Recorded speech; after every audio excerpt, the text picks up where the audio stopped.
এটা কিন্তু চা হচ্ছে। তো এটা হচ্ছে ছিল 30 জনের মতো চা আর কি। দুধ ছিল 2 লিটারের।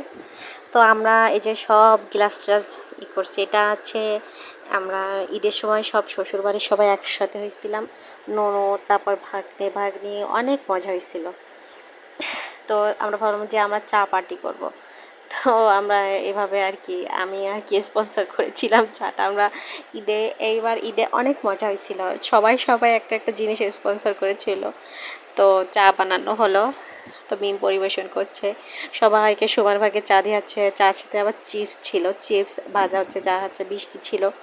সবাই খুব অধীর আগ্রহে আছে যে সবাই চা খাবে। সবাই হচ্ছে চা পাগল, সেই রকমের চাখর।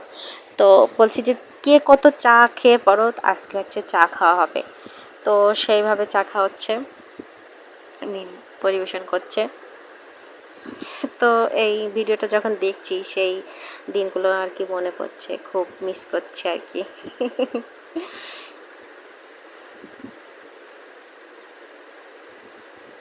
আসলে সবাই মিলেমিশে যদি একসঙ্গে থাকা হয়, একসঙ্গে করা হয়, অনেক মজা হয় কিন্তু। কিন্তু কেউ যদি কেউ মুখ গোমড়া করে থাকে, কেউ যদি হাসাহাসি করে, এটা অনেক খারাপই লাগে। তাই সবারই উচিত যে সবাই একসঙ্গে মিলেমিশে আনন্দ করা, এটাই আর কি হওয়া উচিত। তাহলে আমার মনে হয় না যে শ্বশুরবাড়িতে গিয়ে কোনো অসুবিধা হয়। এই তো, ভিডিও শেষ।